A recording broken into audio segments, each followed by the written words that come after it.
let's jump into it. So you guys kind of see my face there. So how to fill out wholesale contracts. Obviously, I'm Rick Ginn. Um, if you guys don't know who I am, I'm the Rick and Flip with Rick.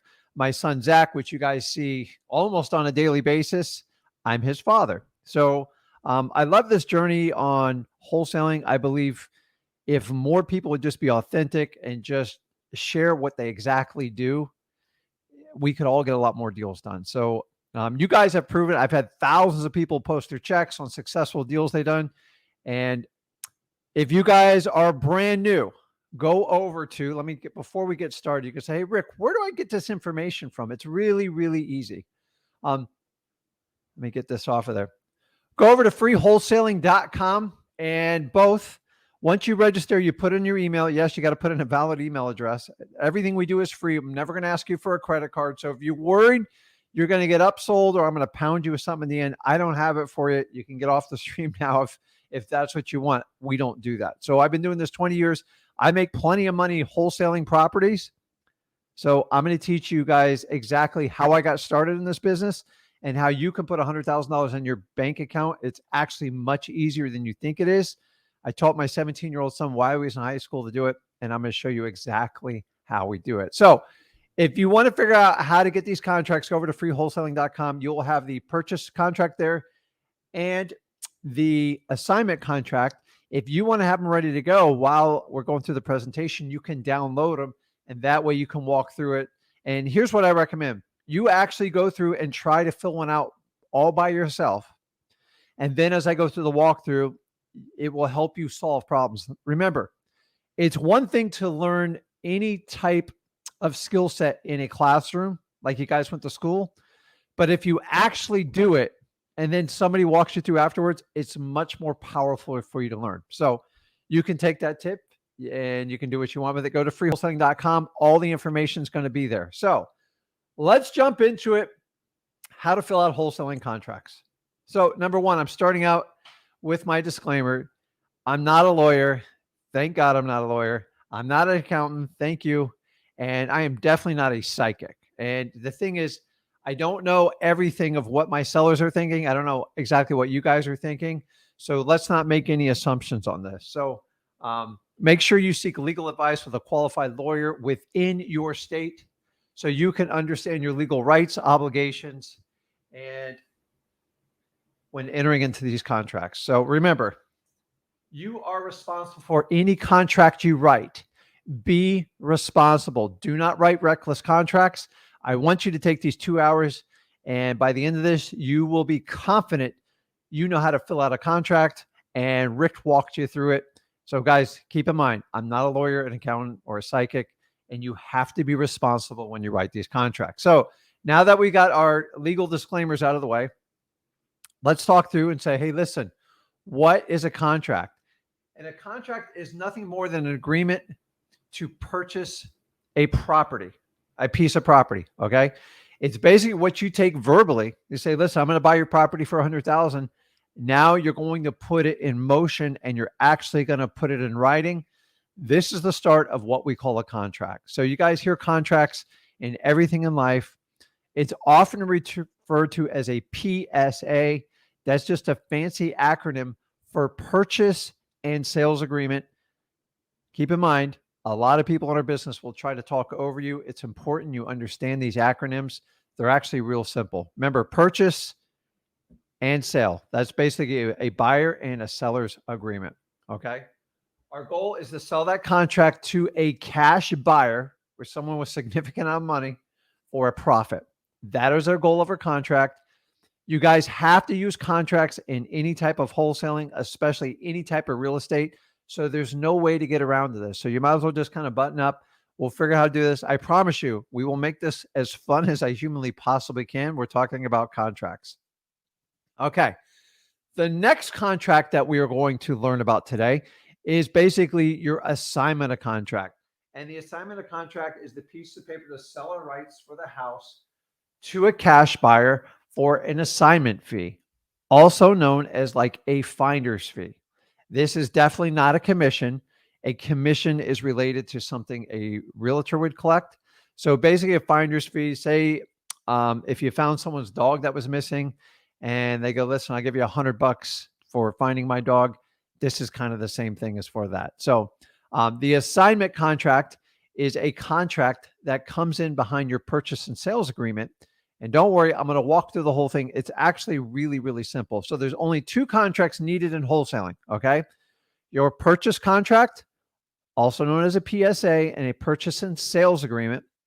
And the second one is an assignment of contract, which basically allows you to sell your contract to another buyer and you collect the difference. Guys, this is wholesaling in a nutshell. You can go through 6 months of coursework.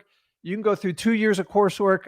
At the end of the day, you find deeply discounted deals, you put them under contract, and then you sell your contract to a cash buyer and you make the difference. So if I put a property under contract for $100,000 and then I have someone interested in buying my contract for $120,000, you get a finder's fee and assignment fee of $20,000. Okay. Guys, give me a yes that you understand it. If you're brand new to this, I want you to understand how this works because I'm simplifying this today. I find people really complicate this and we need to keep it super simple. I tell you to review it with an attorney to make sure you get it right. Because remember, we have 50 different states. There's a lot of different little finite things. So when we go over the contracts, I'll remind you again, and you will want to just review it with a title company, hopefully with an attorney involved. And guys, keep in mind, give me 10 different attorneys. I'll give you 10 different opinions. I want you to understand this. I've been wholesaling for 20 years. Okay. My contracts work fine. Everyone's got an opinion. Everyone's entitled to an opinion. Do not overcomplicate these contracts because if you want them perfected in perfect legal terms, they're going to be like 30 pages long. I'm going to show you how to do it in 2 pages. So let's keep moving. I see you all commenting on here. I'm keeping an eye on all the questions. Okay. So once again, where do I get these contracts, Rick? If you go over and register at freewholesaling.com, it's 100% free. And basically, you go over to the contract section, you can download them. And if you want, while we're going through it, a great exercise, practice before you do it with a seller so you understand what you're doing. So in this presentation, I'm going to teach you the basics of contracts and how to use them effectively for wholesaling. And then after that, we're going to fill out each of the contracts step by step. So if you've never done it before, this is like perfect. Honestly, a lawyer would probably charge you a fortune to even walk through like a 2-hour session like I'm doing right now. So, okay. Listen, once you get the property under contract, okay, meaning you fill out this paperwork, and basically, guys, all you are is taking your verbal agreement and put it in writing, and 2 parties consent with signature and a lot of details, which you're going to go through, is you're going to give that piece of paper, your contract, to the title company. Okay. So it's real simple. It's you meet with a seller, you come to an agreement with the seller, you put your agreement in writing, and you give that agreement to your title company. That's how you start all wholesale transactions. There's no way around it. You have to do it in that order. And if you don't do it in that order, you're going to have problems. Okay. Now remember, when you download those contracts, there's disclosures on the tippy top. Guys, please remove it. It's a Word doc. It's easy to remove. And then after you review it with your title company and your attorney, you can make the subtle changes to your liking for the contract in Google Docs, and you can edit it. Okay. Remember, I give them away for free. If I had to write 50 contracts for 50 states, that would be my full-time job. So these contracts will get you to the finish line. If some of you are in Texas, some of you are in Georgia. I see everybody everywhere. I've done a contract in almost every state. They work in all states. Some states have attorney states and they want their say in it. So guys, you can edit them. It's not a PDF where it's set in stone. It's a Google Doc and you can adjust it accordingly. Please take off the disclaimer on the top because it's not going to do you any good with your sellers. Okay. And I want you to understand these contracts have been written over 20 years. Okay. I'm not an attorney. Honestly, you can have a million things in a contract. So the reason a state approved realtor and attorney contracts are typically 20 pages because every little tiny thing's in there. in my opinion, a 20-page contract is going to freak out most of your motivated sellers. And unless you have, like, it's a specific request, the simpler you can make your contract, the better you can communicate to your seller and have a positive outcome. Okay. Trying going through a 21 page document with a motivated seller is painful, and because they just want to sign and they want to get on with their lives. So they are trusting it to you. So let's walk through it. So these are the rules before we start. Keep in mind, most motivated sellers, as I said earlier, they want simple and clear contracts. For today's purposes, I'm going to give you a purchase and sale agreement that is 2 pages. Okay. If it was up to me, I would do these things on the back of a cocktail napkin, which you can legally do. But there's only so many terms you have to put in. The reason why you have 21-page documents is because you have the National Association of Realtors, you have Association of Lawyers in there, and they're all trying to protect their own interest. And the bottom line, you have to protect your interest, and you got to be fair to the seller. Past that, you could go on. Why do you think some documents in like Congress are thousands of pages? The details are ridiculous. So if you have an agreement to sell the property and it's straightforward, you should be able to get it done in 2 pages. Why stop at 2 pages? I just, to me, I like clear, simple contracts. That's what we do. Okay. Guys, I want you to understand this, and please confirm you understand this. The contract is not the negotiating. It is not the negotiations. Okay. You're going to do that all beforehand. If you wait to do negotiations when you start the contract, you're not doing wholesaling correctly. Okay. You need to get all that stuff out of the way before you go to the written agreement, because once you start altering the written agreement, it's a nightmare. Okay. And there becomes real trust issues. So I like to get everything laid up in front.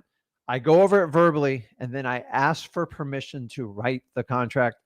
So many people teach it backwards, where you try to negotiate with the contract. I'm here to tell you that's how you freak out sellers and you make them very nervous, and then you lose trust in them. So remember, the contract is not a negotiation. Okay. Contracts should not have surprises. Your seller should not be surprised with something in the contract. Okay. And if something wasn't addressed in the contract, work it out with your seller. Don't sit there and go, well, the contract says, okay. That's realtor talk. We don't do that unless they're flat out lying to you or something like grossly changed. That's an agreement. Let me give you an example. I once bought a property. This was like 2 years ago. And yeah, so we always include the appliances in it. Well, somebody removed the air conditioning. Okay. Don't ask me who. Like there was a wild story on it, but I had to renegotiate the contract because the AC was considered an appliance to the house, and it was gone. It was a $6,000 item. It was significant. Okay. That stuff that has to be accounted for. But like a lot of times I have a missing microwave, stuff like that. I don't beat them up about it. But here's the thing is, you do not want to put a surprise in your contract, because if you do, it will kill your deal and you're going to lose trust in your sellers. Remember, guys, when they sign a contract, that is an agreement for them to sell their property and come to the closing table. If you try to hit them with a bunch of stuff and surprises hidden in the contract, they won't close. So your surprises will only blow up against you. I've seen it time and time again. So we're not looking to put surprises in the contract. Here's a key one. Never, ever, when you guys go on physical appointments, do you bring a briefcase or a big fat folder, hold it next to you with a pen that has your contracts in it on your appointments. Why? Number one, they don't even know you. Number two, you've built zero rapport. Number three, it is going to be a huge distraction to your seller. So have you ever dealt with someone that has like a pack of paper in their hand, and like all your eyes do is like you focus on that piece of paper, like, because you got a feeling there's a number on it, and that number is distracting you from having a great conversation with the seller. So here's what I learned is I walk in like, hold on, let me fix this here. Uh, uh, The way you guys see me right here, this is how I walk into an appointment. Yes, I'm wearing glasses today. I usually wear glasses on the weekend. So if you're not used to me, I promise you, I'm just blind as a bat without my contacts. So this is how I walk an appointment, guys. Do not walk in with giant briefcases, anything like that. And then you're probably saying, well, Rick, how the heck am I supposed to write a contract if I don't bring it in? It's simple. Leave it in your car. And after you go over the verbal, you get the consent, you ask them permission to go ahead and write the agreement. Once they give you permission, you go out in your car, you get it, and then you're going to walk through and you're actually going to write the contract. Okay. For those of you like to pre-fill out the contract past the name and like the legal description, always leave the price and the terms blank because you never know what the final negotiations are going to be. So let me get back into this here. Okay. So guys, when you're at the appointment, that contract, it stays in your car. If you're going to write a contract, just ask for permission to go out and get the agreement. And I've tested this thousands of times. I promise you, if anybody's in the live here, if you've gone to an appointment and you carry a folder, it's very, very distracting because your seller wants to know what your final offer is, and you're creating huge anxiety by doing that. So, yeah, these are my glasses, Corinthian. So it's Sunday. Come on. Sunday's the fun day, right? Okay, let's move on to the next one. So rules for writing a wholesale contract. The contract is to reconfirm your verbal agreement. So we've already been over that. The contract should just be turning your verbal into written. Okay. All the verbal stuff has to be done before, because if you create anxiety, you make them uncomfortable, and you have paperwork, you're just going to overwhelm your seller. And I'm telling you, it's a huge distraction with them. Okay. You need their attention because you need to get as much feedback from your sellers so you can write the correct offer for them. And if they're not paying attention to you and they're paying attention to all your paperwork, then it's going to do you a disservice and the seller. Okay. Guys, your words matter. Okay. You have to avoid trigger words. Yes, we're talking about basic contract. You guys know what I'm talking about. You're probably saying, what the heck is he talking about, a trigger word? Okay. A trigger word are nothing more than phrases or words that cause a person to feel strong emotions because of previous experiences within their subconscious. Okay. I'm going to give you an example. I know that was a fancy definition, but there are things in your life that you've already been predisposed with. And when you see those same conditions or those same words or phrases come up again, it instantly brings you back to a moment that did not make you very happy. Let me give you an example. Okay. You guys ever been pulled over by the red and the blue? I know I have. Listen, to this day, I spent too much time speeding as a kid. When I see these lights pop on, I get this like neurological like response, like, oh my God, I got to pull over. Like I did something wrong. So that is a trigger. So when you see those lights, they're done by design. It makes you just like, oh my God. So it gives you an instant feeling. You don't even have a choice because it's deep in your subconscious. The same things happens with all sellers of properties. So when you say certain words, they freak out. And let me show you how this works. And I'm going to teach you how to overcome this. Okay. So here's a simple one. We're going to the contract. You're going to get their final signature. And you say, listen, let me get your signature. I've single-handedly seen this phrase kill an entire deal. Signature means very final. It's the finality of it. They can't go backwards. It feels like it puts them in a corner. And even though it is the truth, we do need your signature. I've learned over the years just to use words that make it not as triggering. Okay. So the word signature is a big trigger. Here's what you're going to replace it with. Okay. Let me get your autograph. Nobody says no to that. We all think about celebrities, rock stars, athletes. Everybody wants an autograph. My personal, the one I like is, let me go ahead and get your approval. So autograph or approval, don't ask the word signature. The word signature has the word sign in it, and people tie that to mortgages, very bad divorces, things that have like court appointed stuff, and it's wired in their nervous system, and there's nothing you can do to unwind it. So words have consequences. Just guys, the word signature, replace, autograph, or approval. I'm going to give you another one. And by the way, I could do an entire 2 hours on trigger words. Okay. In real estate. Okay. Let's review the contract. Okay. The word contract sounds very legal, very formal. And I'm here to tell you the word contract will instantly trigger their subconscious to like, hold on, wait a minute. I'm probably going to need to get a second or a third opinion. Guys, I'm telling you, I have had the best conversations, sometimes 2 and 3 hours, and I get to use this word, and you can kill the entire thing just by saying this. So simply replace it with, let's go over our agreement. Okay. Agreement is agreeable. Everybody like it. It's simple. The word contract, it sounds very lawyerish, and you want to avoid it at all possibilities. So, we're going to go over the key elements real quick. I'm looking at some questions on here.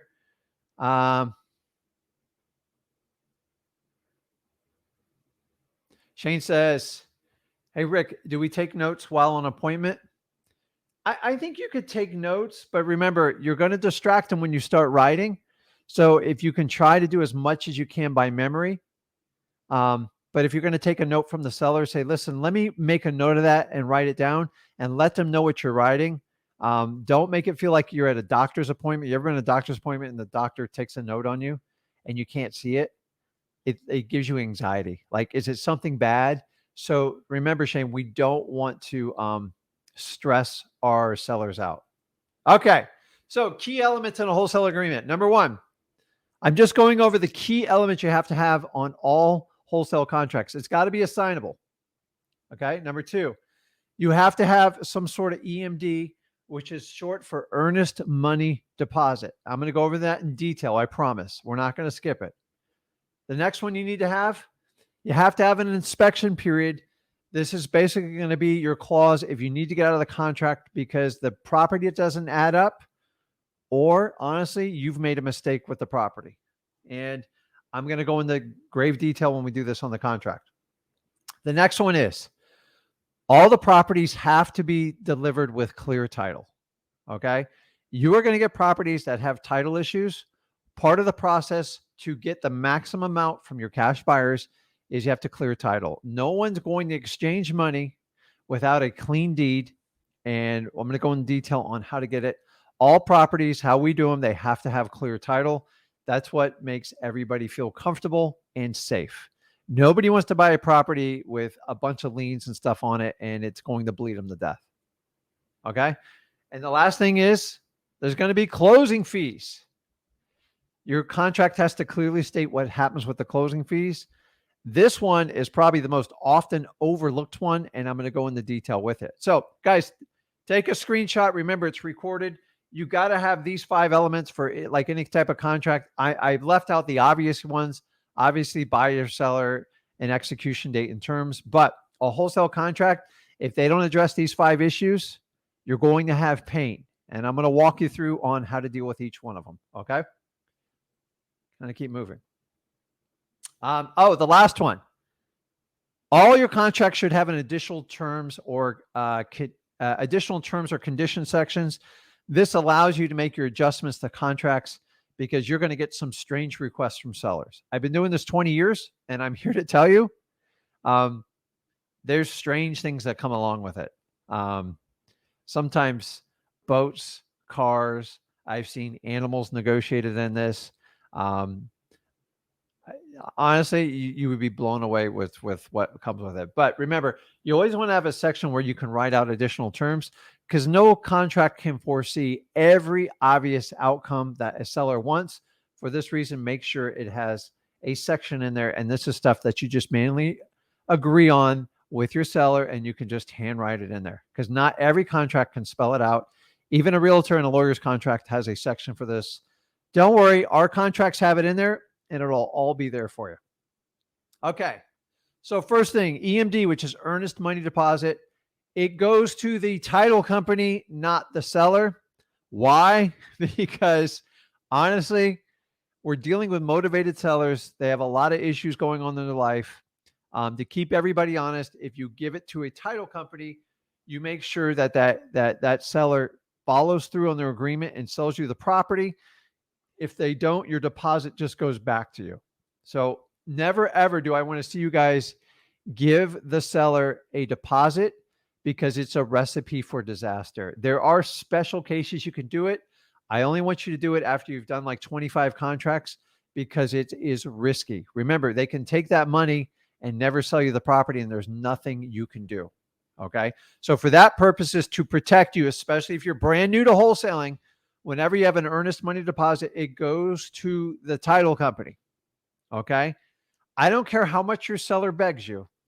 You tell them the quicker they close, the quicker they can get all their money. And once they get the house in order, you can move on to it. So don't ever do this and give it to the seller, because you have no recourse. What are you going to do? Sue them? Number one, it probably costs you more to sue them than the deposit you're going to leave them anyways. And number two, it gives them incentives to get the property sold so they can get paid and you get paid. Okay. Now, any amount, you can do any amount for an earnest money deposit. Okay. I'm going to tell you right now, you can technically do zero.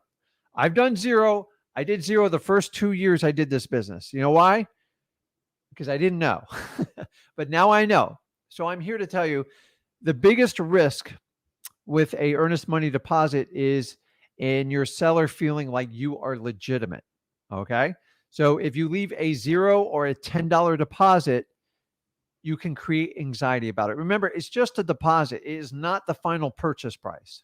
So in most states, guys, I'm not a lawyer. You can check with your lawyers. You don't technically have to have an earnest money deposit if the buyer and seller agrees to those terms. Now, if you put down $0, does that alleviate the contract? No, it's actually quite the opposite. You're still on the hook. What we recommend is I always start with a minimum of $100. You can go as high as $1,000. And if you go like, Rick, where am I going to get that? I've always told you, go out and get a private money partner. You can get soft money, you can get hard money. Guys, you spend $100 on meals, games, all sorts of stuff. Just set it aside. And remember, if you have a really, really good deal, like someone's selling you a phenomenal deal, don't let the deposit screw it up. Because remember, the deposit you're going to get back when you do your assignment agreement. So say you had to give $1,000 deposit. Like, well, Rick, it's $1,000. It's a lot of money. I agree.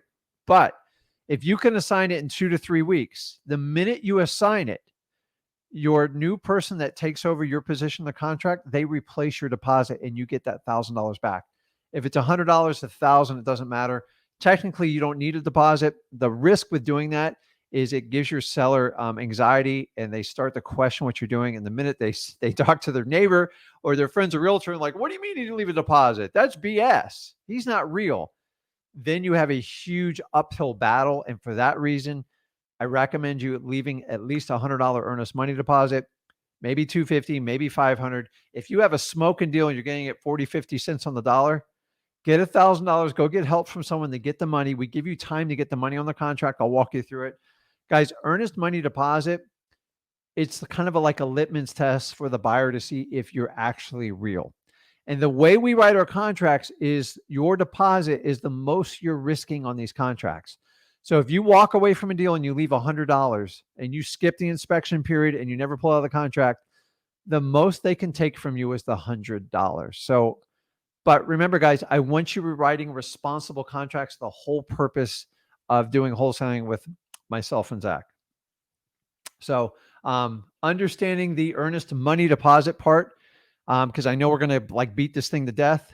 I've left huge ones before, but guys, if you have a smoking deal and they say the only way you're getting this deal is you're going to leave $1,000 or $2,000 deposit and you're about to make a ton of money in less than 2 or 3 weeks, figure it out. Heck, send me a message. We can partner up on the deal, do something like that. Don't let a deposit kill your deal. It's just a deposit. It's not, the price should be more nerve-wracking to you than the actual EMD. So let me bring this off the screen here. I believe, yeah, that's the presentation on it. So understanding, like, basically, I'm just giving you the basics. Now we are actually going to go through and do the contracts. Let me answer a couple questions before we go through the walkthrough on the contracts. And let me kind of go in order here. So Guys, if you're hopping on, we're talking all about the wholesale contracts and the assignments. Nicole understands the contract is not the negotiation. People fighting over a contract, that's realtor mode. You can't do that. You actually have a great relationship with your seller, because here's a shocking one. I promise you this. You ready for this? Your verbal agreement is more binding in your motivated seller's mind than your actual contract. They will hear your word over your contract 9 times out of 10.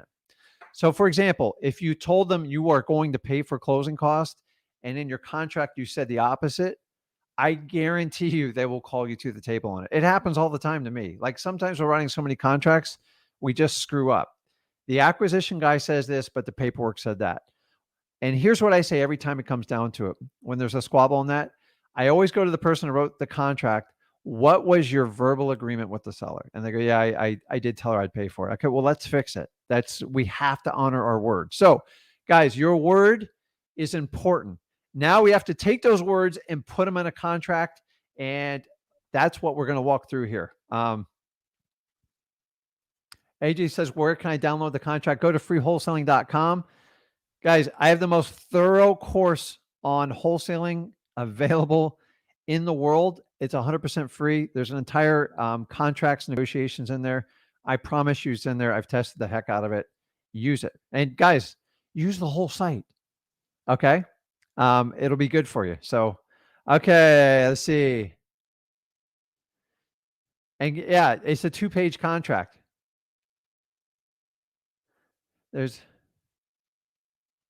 Okay, so Nicole says, there's a purchase and sales agreement for the seller and the assignment contract for buyer, separate contracts. Correct. So you're always going to have the purchase agreement. That's between you and your motivated seller. And then the idea to sell your contract to a new cash buyer, that's going to be your assignment agreement. Okay. Brandon says, why do I have to put down EMD for wholesaling? I've already kind of, you technically don't, but in the eyes of the seller, sometimes there's so much information out there in the world and on the internet. They feel that if someone doesn't leave a deposit, it's not a legitimate contract. That's not legally correct, but that is the moral perception in the public. So if you don't leave a deposit, sometimes sellers won't take you seriously. And that only comes an issue when they start talking to their friends, their uncles, their realtors, and their friends' lawyers. So Sandra asked, do you send the title after signing or after finding the buyer? Once you have a binding contract, meaning both parties have signed for it, you then give it to your title company. They have to do a process, what they call pulling title, and they'll pull title and they're going to tell you if there's any issues with the property. And that's something they actually go over the seller. It's not really your concern unless it's like really major and they can't get the deal done. So good question. Brandon says, I once gave the seller EMD before, so hopefully it worked out for you. But like, guys, if you get in the habit of it, I've done it in the past. Like, they'll burn you. They will sometimes not show up to the table. If you give it to a title company, it keeps them much more honest. So let's see. Some people. Awesome. Michelle says, I have a deal on the line for $90K. So hopefully Michelle's got the right paperwork. So she's going to pay a point. She's going to pay close attention to the section and we'll find out. But I'm sure she does. And then last question here is, John says, well, should we file title company before getting a contract? If you go to freewholesaling.com, I show you how to do most of all that. And you should always be out there looking for title companies. The easiest way to find a title company is find an investor group in your specific city and state and find out what title companies they use. You need an investor-friendly title company. It doesn't mean they'll do anything you ask them to do. They just understand what you're trying to accomplish and they'll be a big part of your team. So guys, let's jump into it. I got it. So bear with me. I've got to do, I got to figure out how to pull this up. And okay, so hopefully you guys can see the contract. Somebody give me a thumbs up or a yes. Hey, Rick, I can see the contract. And once I got a yes from there, we're going to walk through it. So If you guys have never done a contract before, this is valuable for you because so many people like try to figure out these things as you go. You can't make mistakes if you don't know what you're doing. I find that the assignment agreement mixes up most of the investors. So, okay. So if you have questions, put them in the comment section. And as I go through, when I'm done filling out the contract, I will bounce back and answer all the questions. So let me see here. Okay. So what's today, guys? Today is June 5th. So I like to do hard dates. So I'll do 6/5/2022. Now, are these lines annoying? Yeah, but honestly, if you don't have them there, you don't know where to put them. Don't worry about it if you have perfect lines in it. I could care less. And the same thing with your sellers. Okay. So here's what I'm going to do. So I'm looking at the first time. So put the month in the first one there. Okay. Oh, sorry. See, I already screwed it up for you. Today's the 5th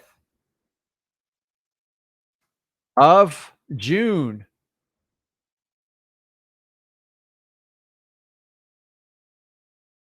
Okay. And you can delete these lines just like this, guys. It's like not the end of the world.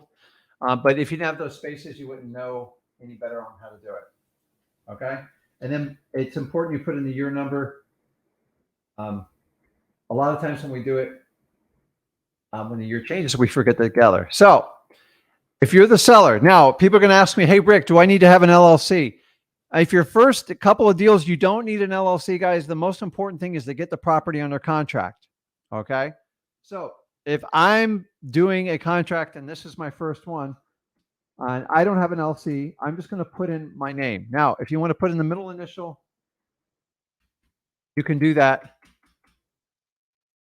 But you see how to do that and just delete the line and it makes it nice and clean. For typing purposes, I'm not going to sit here and do this all day, but that's how you do it. Okay. Do not remove the word seller with the S on it because that what legally refers you to your name on there. Okay. So I'm not the seller. And by the way, this is the most common. So let's just say it's, I was going to use Johnny Depp, but I don't want to be hit for defamation there. So let's just use Jane Doe. Okay. Jane A. Doe, and always ask for a middle initial, especially for very common names, because you'd be surprised how quickly they get screwed up. Now, the buyer, that's either going to be you or your company. As I said, don't fret if you don't have an LLC, because you can open one up later and you can assign it to your LLC. Because remember, all our contracts have to be assignable. Okay. See how easy this is so far? Now, I want everyone to read the top of this document. Okay. It's highlighted in yellow for a reason. Okay. It's for example purposes. Always seek the advice of a real estate attorney in the state where you're performing your transactions prior to utilizing any part of the wording from this document. Okay. So when I'm done with that, I hit delete. Do not leave that up there. That is for a personal reference so you understand to fix that before you give it to your seller, before you give it to your attorney or anything like that. You can give it to your attorney like that, but definitely not like that with your seller. Okay, so I'm moving along, guys. I can't see everything. So the address, for simplicity, you just put in the full address. Let's see. Port St. Lucie, Florida, 34951. Okay. And then you just hit the delete until you get rid of all those lines, guys. Okay. Now, I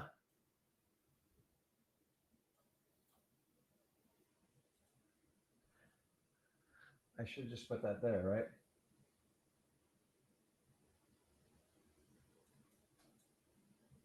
Paste. And then the zip. I know this isn't like the most sexy thing, but it's really important you understand how to do this. Okay. So you see where it asks for legal description. Okay. What you want to do is go to your local property appraiser site and look for the legal description. If you want to get the full legal description, you can simply go to your clerk of courts, find out the seller's name, and try to find the deed. If you can copy it off the deed, that is the best place to do it. If you're lost and you don't understand this, the least you can do is put in the property tax ID number, which you can easily get off the property appraiser site. It's important you have more than an address because there's a lot of multiple addresses in the United States and people can make simple mistakes and you don't want to mix them up. You'll typically see it'll say, I'm not going to go in this, but this is where you put in the legal description. And it's some of your older properties up in like the Northeast, sometimes they're like paragraphs long. I mean, they are really long. So put in your legal description. The best way I like to do it is just copy and paste because I don't want to screw it up. Some of them have longitude and latitude in them. So just type it in there. The more detail, the better. Worst case scenario, guys, put in your property tax ID number. Now we're coming down to the numbers. Okay, remember, we only have a 2-page contract. So if I agreed to pay somebody, so say I'm going to give them $100 deposit. Okay, just like that, guys. So this is the one where you really want to clean it up the best you can because this is where it can get annoying. Okay, that's it. I am no computer wizard. That's it. Okay, so if I was going to pay them $80,000 for the property, this is a math problem. So if you guys are like me and you fell asleep in math class, please stay awake for me on this one. All you do is take your purchase price and you minus off the deposit. So if I'm paying $80,000 for this property, it's simply, oops. And by the way, I don't use the 2 cents line because very rarely do you offer pennies for a property. Okay. So when you add those two up, they should total up to be $80,000. Let me see here. Everybody understand that? Hold on. Let me make sure here. Let me jump on. If you have a question right now, ask me. If you're confused on this point, hey, Rick, I understand it. It's important you understand the math on this. Okay. We're paying $80,000 for the property. We're leaving a $100 deposit, which we're going to leave with who? We're going to leave with the title company. Then the end buyer is going to owe $79,900 at the closing, plus all the additional closing costs that go with it. So, okay, cool. Let me jump back into this. Guys, these contracts are pretty straightforward. These are like just straight to the core of what it needs to be. So the first one says here, earnest money deposit to be deposited with a licensed title company. So when they ask you, hey, Rick, can't you just give me the earnest money deposit? Go, listen, the contract states I have to give it to a licensed title company or an attorney. And I want you to see right here, within 48 hours. Okay. Guys, this is negotiable, but like you don't want to press this past like 72 hours. 48 hours would be 2 days. 72 hours would be 3 days. Okay. You have to understand upon the acceptance of a ratification of offer. That means both parties sign. So the clock doesn't start on these contracts until both parties sign. Another reference you'll hear title companies used is called a mutually executed contract, an MEC, which basically means both people sign. So once the last person signs, that's when the clock starts. So technically, if you wanted to change this to 72 hours, you could. I wouldn't mess with it. 48 hours to come up with $100 is not that hard to do. And who are we going to give it to? We give it to the title company. The next one talks about prorations. Okay. Now, keep in mind, this contract is geared towards a wholesaler. So you sometimes you have to make adjustments depending on what state you are, the customary actions that they take in that state. So prorations and security deposits, it just basically says the taxes, the seller will pay their proration of the taxes or any outstanding tax fees against the house. So for instance, if the taxes were $1,200 a year and they're selling it in June, basically they would owe $600 back at closing because they've used the house for 6 months. So a proration, 6 out of 12, that's 50%. That's how I come up with a $600 credit. Guys, do not spin your head on this. Leave this up to the title company. Under a normal closing, that's how it works across the entire country. There are some exceptions for states. You can call me to it, but I'm just here to tell you, most sellers understand they're going to pay their portion of the taxes unless they close at the end of the year or like the very beginning month. Okay. The next section, closing date or transfer of title. So this transaction will be closed on or before. That is the key word, on or before. Well, Rick, why would I put before? What if you find a cash buyer right away and wants to close immediately? Wouldn't you rather get paid? Wouldn't your seller rather be cashed out of the house? It's important. Okay. So I'm going to put a closing date. So if I'm writing it for June 5th, okay, remember, this is where you have to have the verbal agreement and listen to your sellers and what they're saying. If their expectation is not to be out of the house till the end of July, hear them out. If you try to sell it like a day before, like say they've lived in the house 20 years, they're not moving out in like 2 weeks. So say on this example, they told me, hey, Rick, we could be out by July 31st.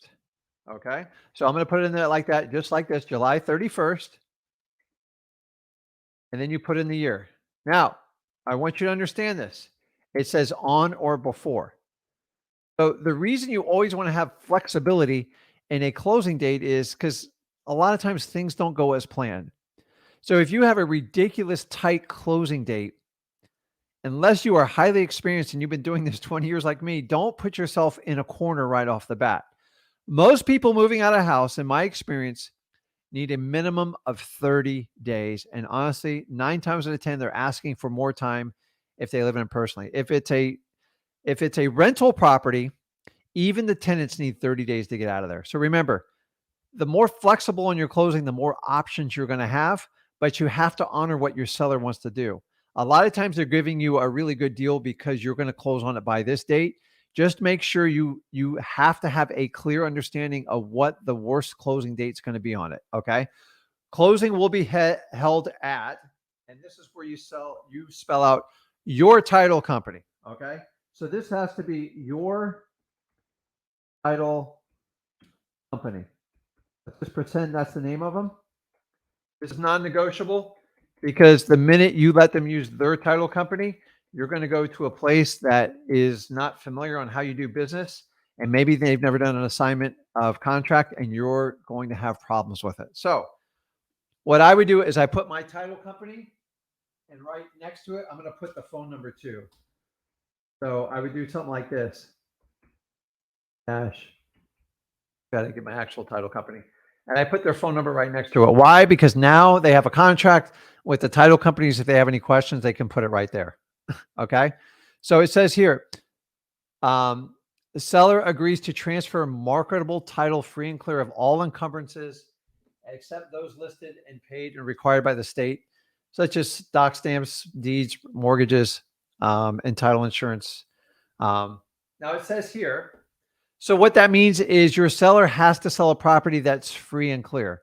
So if they run title and there's like a federal lien against it for some unpaid child support or anything like that, it's up to your seller to clear it up. It's not your obligation to do that. I don't pay for other people's stuff unless it's an incredible deal. So if you know the property might have an issue, say you're marketing to a code violation list and you're concerned with it, remember, it's not your job to figure out what's owed on the property. Leave that to the title company because they're going to tell you if it can close or not. And then sometimes they owe more than the property's worth. And that's a whole nother can of worms you have to open up. But remember, the title company has to run the title to see what it's owed against it. They cannot sell you a property that is not free and clear. Why is that important? Because I don't want you ever to put any of your own cash, any of your partner's cash, or any of your cash buyers' money at risk. And for that reason, they will not buy the property without what they call a title insurance. And in this section, it says here, seller agrees to furnish title insurance in the amount of the purchase price showing no encumbrances except for that in the previously noted. Now, I will tell you this, a lot of time, I have to pay for this. So if you've agreed to pay for title insurance, then you got to switch this word up to buyer. Okay. So I'm going to highlight this for you so you guys don't forget this. Um, let me see. Bold, bold, bold. Up. There we go. So if you guys, when it comes to paying for certain types of closing expenses, we spell it out here, but like you can switch buyer and seller on any of them. The biggest expenses you're going to have in the closing cost are the title insurance. The title insurance by far is going to be your biggest expense. The really cool thing is there's a formula at your title company, and you can calculate it to the dollar of what it costs based on the sales price. So you already know what you're risking by the do that. The second one is usually the recording fees. This is the cost to go down to the courthouse. They send it electronically now, and they record the transfer of the deed and sometimes record the mortgage, and they charge per $1,000, like X amount of cents. Okay. Those are two of your biggest expenses. And sometimes, guys, here's a little clue is sometimes my sellers pay for it because they feel it's right. If I have a really, really good deal, I will go in this section and tell them, listen, um, buyer pays for the title insurance and buyer will pay for the recording fees.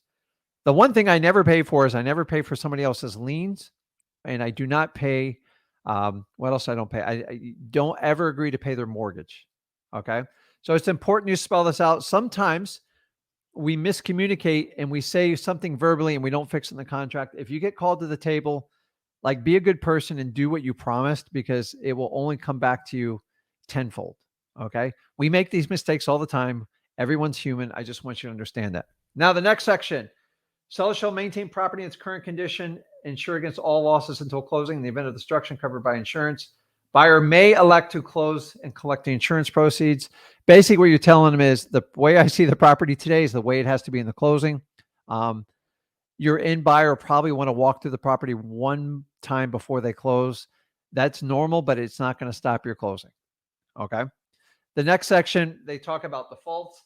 And this is important. You know this, understand this. If the buyer defaults under this contract, which is you at this point, any and all money deposited by the buyer shall be retained by seller as full liquidated damages. So keep this in mind. If you leave $100 and you don't fall through on that contract, your worst case scenario is $100 as long as you're not committing fraud or doing anything unethical. Okay. I don't like to give my money away. Okay. Neither should you. So keep in mind, if you leave $100 or $1,000, that's what you're technically at risk. Now, understand your seller has to agree to this. That's why we put it in our contracts. Most of the time when you present your contracts to attorneys, this is the one thing that they freak out about. They want to sue you for everything. And honestly, you want to stick to this fully liquidated damages your deposit because it limits your liability in these contracts. Okay. Guys, I'm not a lawyer. Seek legal advice. But I'm here to tell you, if they want to keep you on the hook for everything, you have to weigh if you really want to buy this house and make sure you're getting a really, really good deal. If you're getting a really good deal, what do you care, right? Okay. It says if seller defaults, meaning the person selling you, buyer may pursue all remedies allowed by law, and seller agrees to be responsible for all costs incurred to the buyer as a result of seller's default. So it's a little bit one-sided on this, but keep in mind, guys, we're buying problematic properties and we are at risk of not having clear title and some other stuff. And sometimes these deals don't work out and you have to walk away, and sellers don't always understand it. It's important that you don't get sued to fulfill the contract, that the worst case scenario, you should walk away from your deposit. Okay. So section 6, remember we talked about assignable contracts.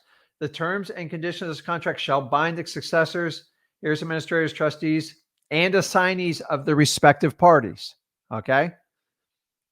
If you notice section 8, you kind of spell it again. You don't even need to. This contract is assignable by the buyer. You have to have the word assignable, assignment of contract, something in your contract that clearly says you have the right to assign the contract. Now, there's two ways to do this. One is like this, where you don't need consent from the seller to assign your contract. You do not want to have consent from your seller to assign your contract. That's a terrible contract, and you never want to be pegged in that corner. Okay. Section 7, seller agrees that the buyer may advertise property and have access during reasonable hours to show properties to others. Every now and then I have to draw this out with sellers.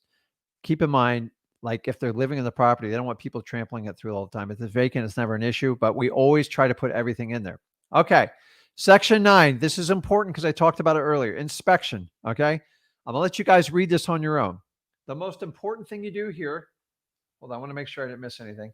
Guys, you see you fill out price, you put in dates, your title company, and then this one.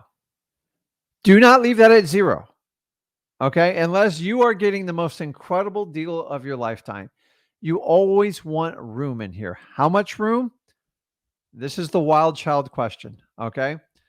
The least you want to do as a wholesaler, if it's a really good deal, would be 7 to 10 days. And I'm telling you guys, if you're a beginner, that's way too tight. So if you're just starting out, I always put 30. Okay. Now, in a really good market, sellers will balk at this. Realtors will have a heart attack. The normal inspection period for a retail contract is 10 to 15 days. Okay. Ask for 30. Why? Because it gives you reason. What that allows you is inspect a property 30 days from the time both parties sign this contract. That gives you 30 days to find a buyer. Okay. So if they needed 2 months to close on it, you got 30 days to find a cash buyer to get this thing done.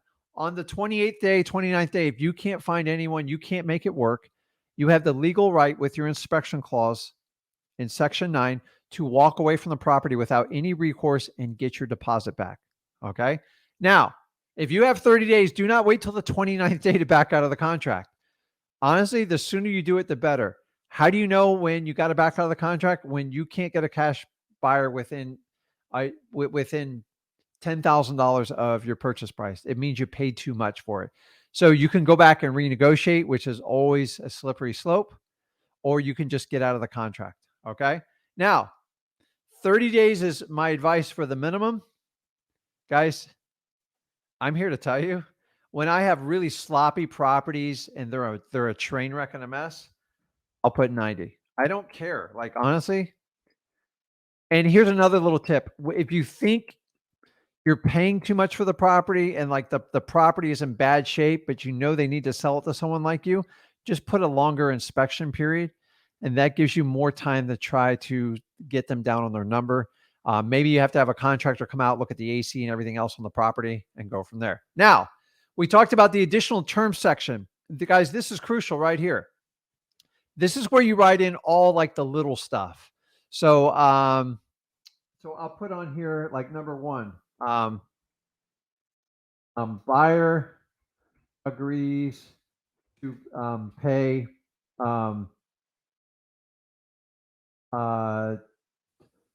2021 back taxes.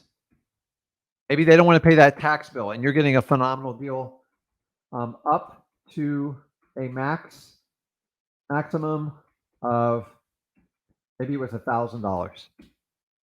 Okay. Guys, you can go on and write clauses like this. It's important if you make an agreement to them. Now, obviously, I'm getting a discounted price if I do this. If you do this, make sure you put it in writing because you're more inclined to get a better deal from your seller when you do that. So somebody asked, hey, Rick, should I take notes when I'm at the appointment? If it's important for you to pay those back taxes, you can just calculate the number. So if I get a $10,000 discount by paying their $1,000 of back taxes, remember, I pay this at the closing with the title company. I'm not paying it before, then go ahead and put it down.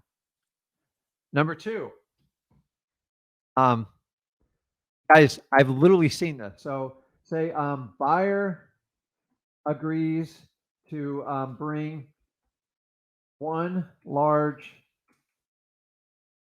pepperoni pizza to the closing.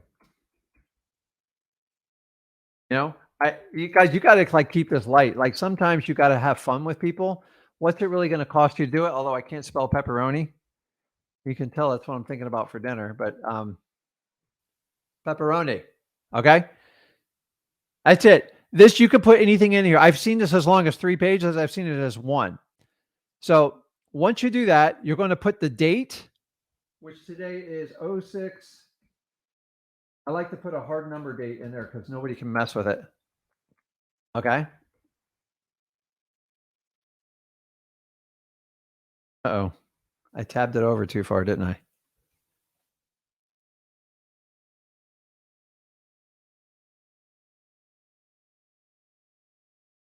6, 5.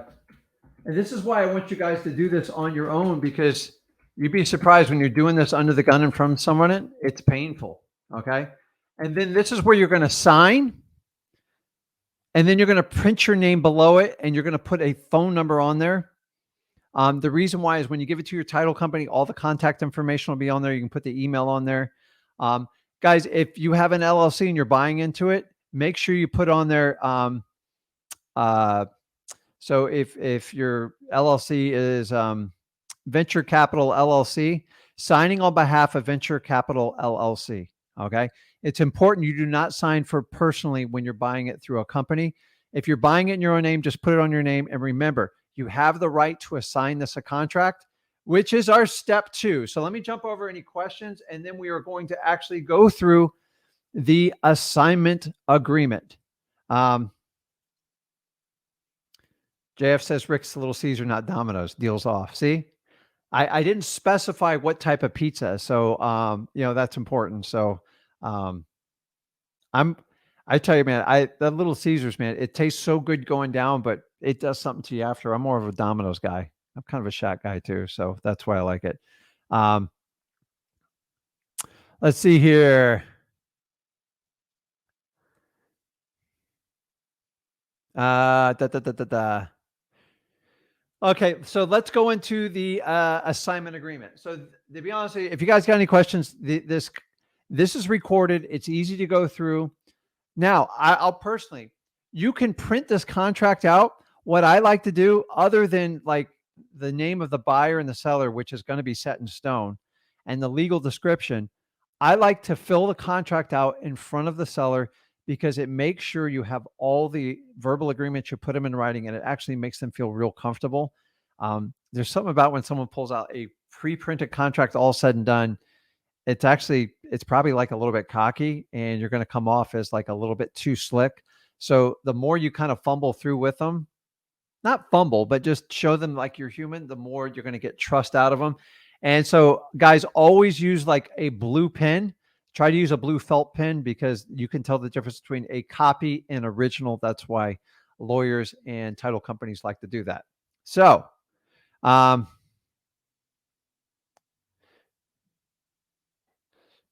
here's a great question here. So this isn't being sneaky with the agent. Like, will they trim me down working together with the wholesaling? I'm here to tell you guys, we use the word wholesaling because it is a niche in what we do. It's a very profitable niche, and it works very well. And I've proven it over the 20 years, as my son's proven it in the last 5 years.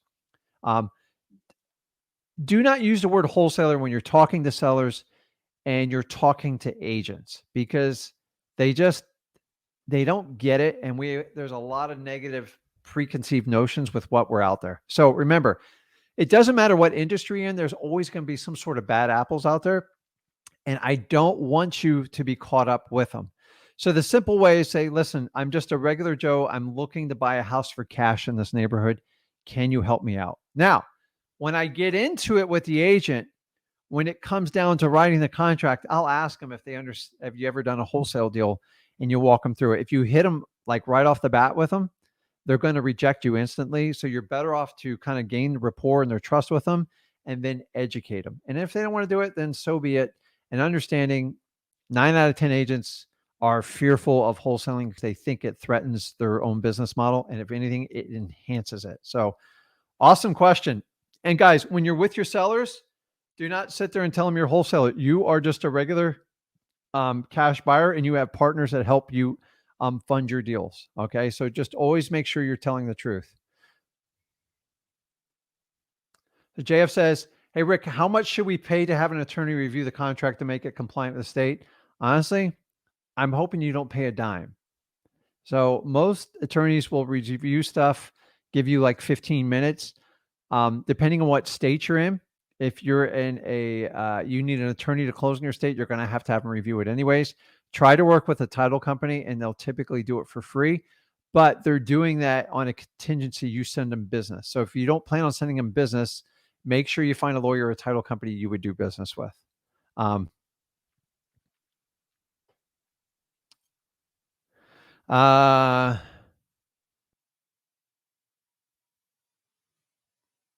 Yes, rather than, okay.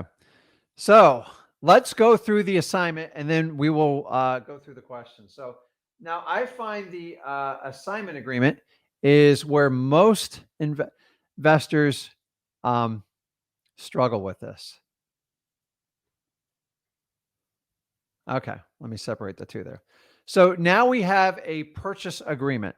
So we've entered an agreement with our seller and now we have a contract. So it's important to understand you are actually selling the contract. You are not selling the property.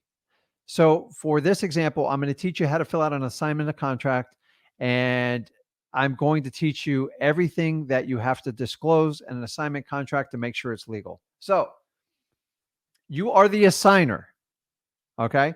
Whoever has the original contract is the assigner. So in this instance, it was Richard Ginn because I put it in my own name. Now, I could technically see this assignment of contract.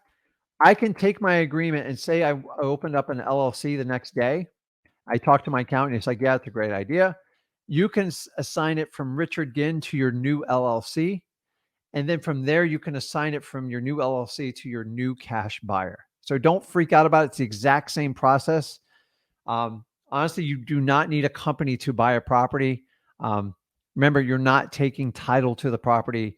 Your plan is hopefully to assign it or work with one of your cash partners to assign it to. So the new buyer here is, let's see, Fish Buyers LLC. So 9 times out of 10, it's going to be like an LLC that's buying it, occasionally a corporation, sometimes a person. That's it. They are considered the assignee. So the assigner, which is me, which has the contract with the motivated seller, is selling it to the assignee. The assigner and the assignee who mentioned together will be referred to as the parties. So I'm trying to look through everything here. Assigner has entered into an agreement. Who's the assigner? I'm the assigner for the purchase of the real estate with,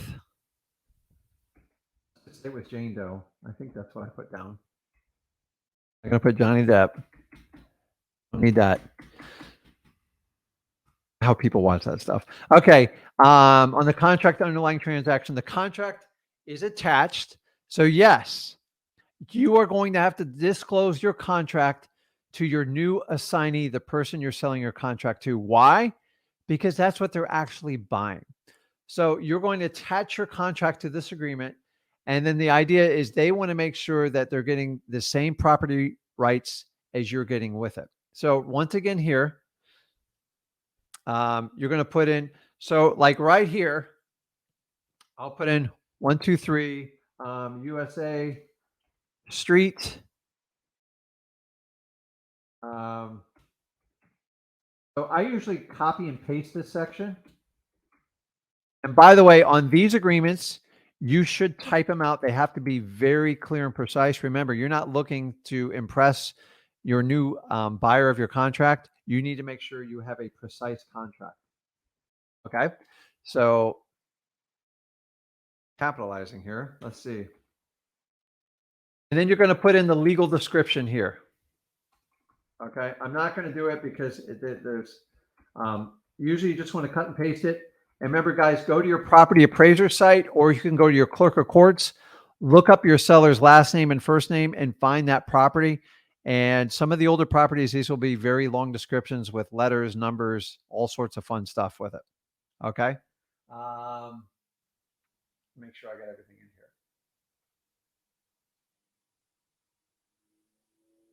So the next part, the parties agree to the following terms and conditions. Number one, the assigner assigns all rights he acquired under the contract to the assignee.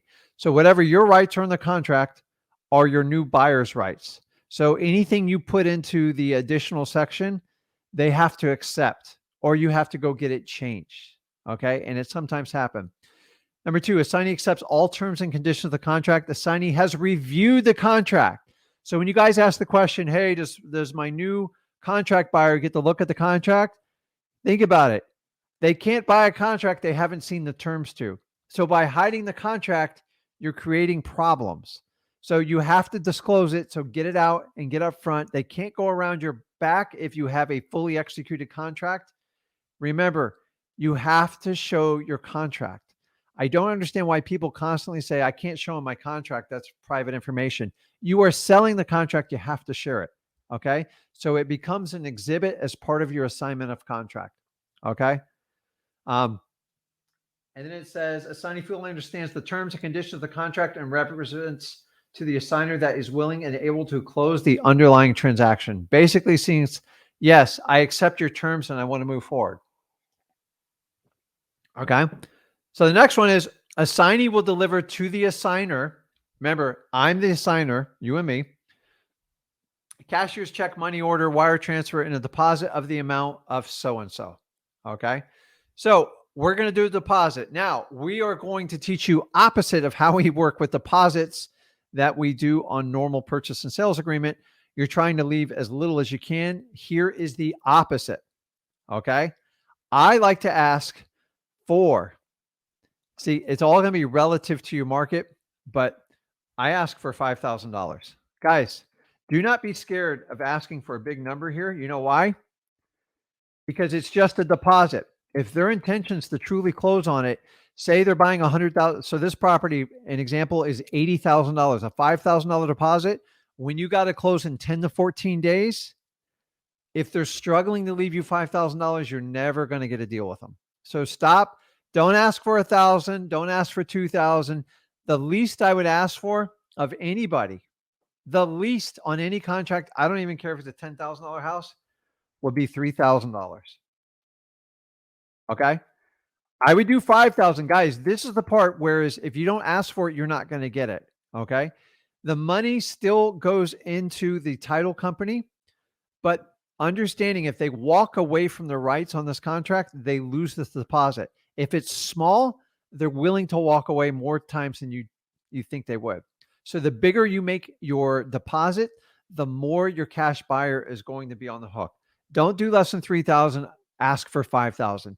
The 1,000 to 2,000 doesn't really do you a lot of good. You're gonna have to do a lot of babysitting with that number. Okay. And wouldn't you rather find out if they're a terrible buyer up front now? This will smoke them out. I'm telling you, minimum $3,000 deposit. Okay. And then, so I've learned so much through this. I've had a lot of other investors who buy properties from me. They agree to it, to sign it, and then we go here. Read this next sentence. This assignment is not effective until the deposit is paid and both parties sign the assignment. Okay. It's not effective. Meaning, if they don't go and leave their deposit, you do not have an agreement. End of story. If they don't sign it, you don't have an agreement. Okay.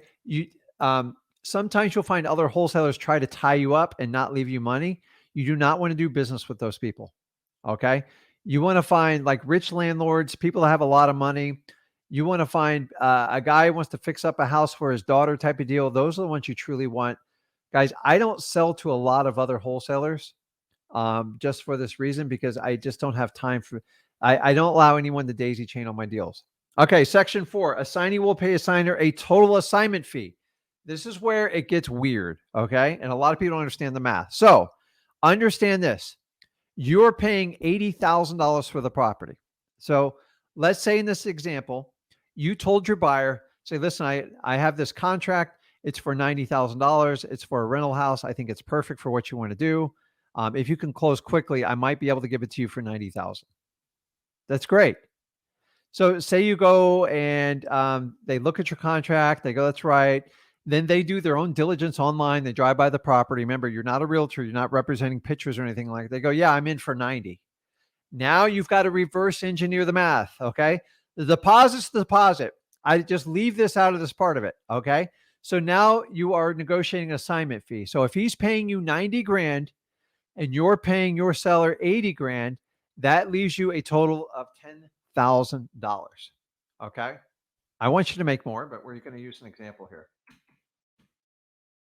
You can use zeros if you want to. I just like to make it a little bit clearer when I'm dealing with the sales side. Okay. So a lot of times what I'll do is I'll take this. You ready for this? And then I'm going to bold it and I'll underline it. Okay. If they don't understand this, you're crazy. And then what I also do is have them initial right next to that 10,000. This way they can never, ever waver from you. This amount includes the deposit listed in paragraph 3. So in technically on this, I screwed it up. Yes, it does. I'm sorry. I'm thinking of the other contract. So you're earning a $10,000 fee. They're leaving a $3,000 upfront deposit with your title company to make sure they fulfill their end of their contract.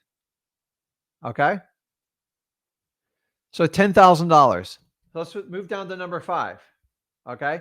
By the way, the assignment fee will be paid when? It's paid at the closing for obvious reasons. Okay? Now, I'm going to tell you, when you get really good at this down the road, I'm going to teach you how to collect that $10,000 assignment fee the day you write the contract. It's perfectly legal. Banks do it all the time, but you have to have a reputation and you have to have a history of doing this business and being highly reputable. Don't start in the beginning doing it. Okay. Number 5, at closing, the assigner will receive blank amount of the assignment fees. Okay. At the closing, let's see. The assignment fees will be added to the purchase price to identify the contract. So, let me see here. At closing, the assigner. Actually, this is an old part of the contract. So I'm going to go back to this. At closing, the assigner will receive. Who's the assigner? Okay. It should be the exact same amount. So they receive $10,000 in total, period. Okay. Remember, you are the assigner. So you're going to receive 10,000. This is redundant. It's done. So you can just make sure they understand who's getting that 10,000. Title company's not getting it. In the end, you are getting that fee. So lawyers make us put it in there. So it's important it's there. So moving on, number 6, this is where we do all the math. This is kind of the confusing part that I get the most questions on. The assignment fee will be added to the purchase price identified in the contract. How much is the contract for? $80,000. The total amounts owed to the assignee, owed by the assignee, which is your new cash buyer, are as follows. So number 1, the original contract price, which is what? $80,000. Oops, I got an extra zero in there. Is that a period or a comma? I don't know. I can never tell on the computer here. Oh, that's it. Okay, $80,000. So delete this up. And you guys, this is where you got to make it like really clean. Okay, and I'll put in the extra zeros because I don't want any misunderstanding here. Next one, the assignment fee. How much is the assignment fee? The assignment fee is right here. It's $10,000. Okay, so if it's $10,000,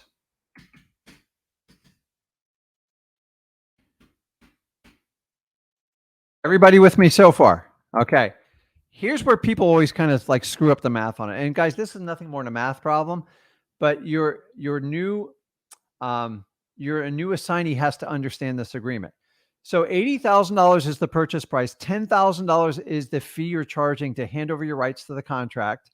And then you're putting in your deposit. What's your deposit? The $3,000. So here's how you do it. 3. Okay. $3,000. Okay. So what's the total due at closing? Okay. Guys, this is easy. Take the $80,000, take your assignment fee, add them together, $90,000, back off the $3,000, and that leaves you what? I'm not a mathematician. Someone correct me if I'm wrong. Okay. The assigner owes $87,000 at closing. Okay. A lot of you are going, but Rick, the buyer knows what I'm paying for it. Yes. You cannot hide that in an assignment agreement. If you are, it's not an assignment. It doesn't work. So they need to know what your underlying contract is for, which is $80,000 here. You're making them put up a $3,000 deposit. I'd rather you ask for 5. And honestly, if this was 5, then they would only bring $85,000. It's a difference of $2,000. I want you guys to understand, you just cut out all the crap when you ask for a higher deposit. Now, Number 7, this is important. Assignee must close the underlying transaction on or before blank at 5 p.m. Why is this important? If we go back to our original agreement, well, I apologize for getting back to it. What is our closing date? What did I put for the closing date? On or before July 31st. Okay. By doing an assignment of contract, you are telling him if you do not fill in this part, that he or she can close it on or before July 31st. So I don't like to wait till the end to see if my new buyer is going to work out. I'm going to make them close it at least a week to 10 days, or maybe even 2 weeks before I'm going to close. So this one's July 31st. So it's a very generous time. So unless my seller is not ready, I'm going to put on there 07, maybe like 20.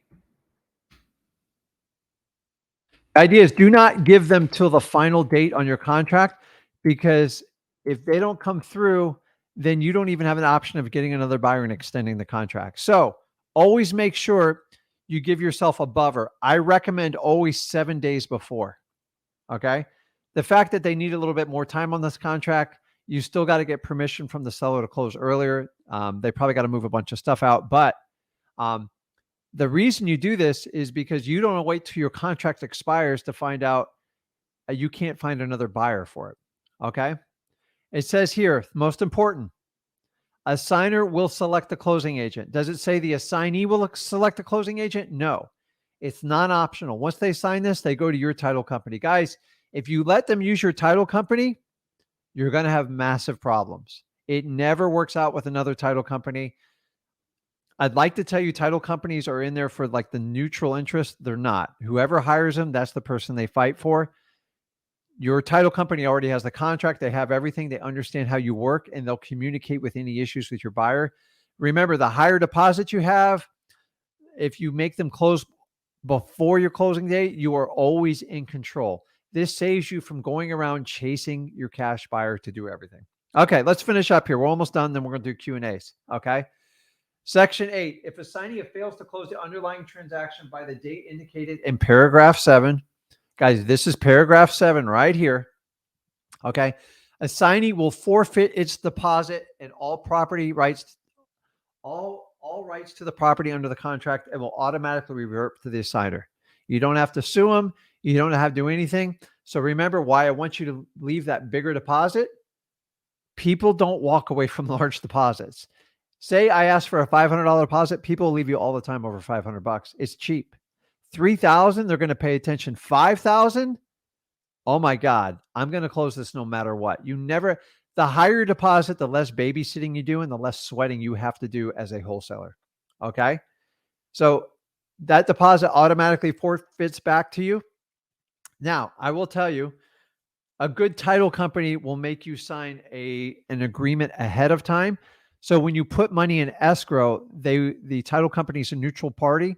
So what you can do is have a contract that basically says buyer and seller agree to forfeit deposit if the buyer or seller doesn't execute their end of the assignment agreement. Why do you do that? Because then you don't have to go to mediation to your state, which can take years to get the money back. It's a pain in the butt, and you might have to hire a lawyer to do that. So talk to your title company about it. But I'm telling you, by signing these agreements, there's already a set plan. If your contract buyer falls through, you keep the deposit, you rapidly go out and find a new cash buyer. Because guess what? You're probably going to have to offer the property at a discounted rate because your buyer left you in a pinch for time. If you don't leave enough window of time, it's hard to get a new buyer, and you're going to have to renegotiate your contract. Number 9. This is important ones you got to understand. A lot of this stuff I've learned through 20 years of pain of what people will do to you on these agreements. If the assignee attempts to communicate to the sellers in any form, it will immediately terminate and forfeit the deposit for liquidated damages. Once again, the higher you have in deposit, the less risk they're going to play with you. If I have a $5,000 deposit and they send an email or they call the seller and I can document it, you keep the $5,000, they hit the curb. Okay. It's important you have teeth on these contracts because you don't want people going around you. Okay. A signer, which is me and you, must deliver clear title at the closing. Most cash buyers are going to listen, Rick, I got to make sure this thing is got clear title. Okay. If clear title cannot be given, then this assignment agree will be canceled and the deposit will be refunded to the assignee. So if your new contract buyer is having issues understanding that we have to deliver it with free and clear title, how do we do that? With a title policy with a title company. Okay. Moving on, man. There's all fun clauses in these. Um, um, Number 11 is a repeat of it again. It's just another way. It says assignee agrees to communicate. It says they will not contact your seller. Assignee agrees to communicate solely with and through the assigner, which is you. Once again, we're telling them if you have any issues, you have to go through us, and then we'll contact the seller, either us or the title company. Number 12, this was a $30,000 mistake I learned a long time ago, and this has made me a ton of money since. So I want you to hear this one out. Okay, guys, we enter into problem properties. They have code violations, they have liens on them. And as you get more advanced in wholesaling, you'll learn how to negotiate these liens down prior to the closing. Why is that important? Because it's future profits for you. So I get a lot of code violations, sometimes as much as a $50,000 lien, and I'll get it knocked down to like $2,000. Saves $48,000. Okay. Remember, if you negotiate a lien and you don't have this clause in here, that new negotiation goes to your new contract buyer, which means you work for them. Let me teach you how to work for yourself. It says in this one, the signer may at any time before closing renegotiate underlying purchase price in the contract. Say you get a cheaper price from your seller, maybe they didn't disclose something. That difference goes to you. A signer is entitled to the entire difference between the contract purchase price and this assignment. The difference, if any, will be paid as an additional assignment fee at closing. OMG, my friends. If you guys don't understand what this means, it means if you ever renegotiate the contract, you knock down a lien or do anything like that, whatever the difference is goes to your closing, your assignment fee at closing. If it's not spelled out in the contract, you are not entitled to this. Guys, I once negotiated a IRS lien down and I knocked it 30 grand down. I was dancing and I found out the seller told me, his attorney told me at the closing that we appreciate you negotiating that forward, but the new seller is entitled to it, not you, unless you put it in writing. So number 12, you got to have it in every assignment agreement. I'm telling you guys, it will save you a ton. I can't tell you how many times we have to renegotiate a property for something. And it's so important that you get the difference.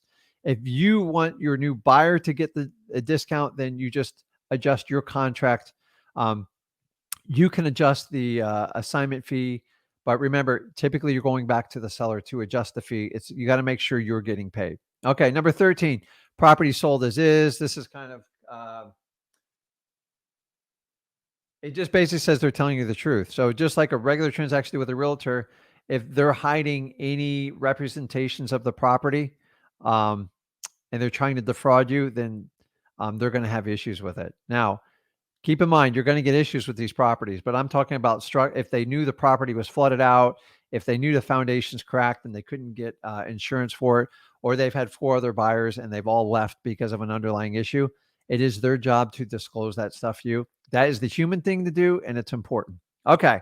So number 14, the final one, which this is so ridiculous we have to put an assignment agreement, but it says this agreement is null and void if the deposit of, what's our deposit?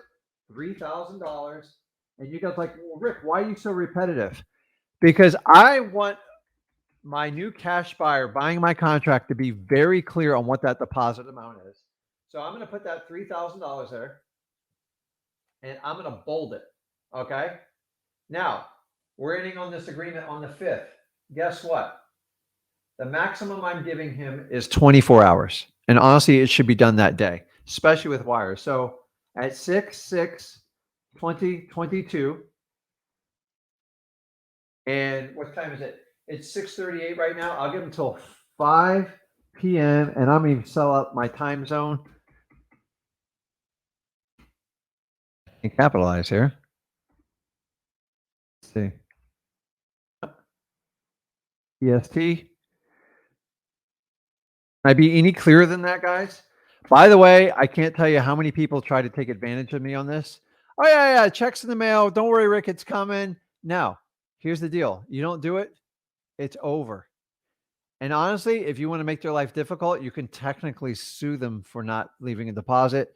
Um, it's manipulation and fraud, but I wouldn't bother doing that. Okay. Now I'm going to go down there. I'm going to put the date. Remember, on these contracts, I like to type them out in like a Word document. If you want, you get like a PDF filler. It's a little bit cleaner. But I'm doing this just for demonstration purposes. You are the assignee. So this is where you're going to write out and assign your name.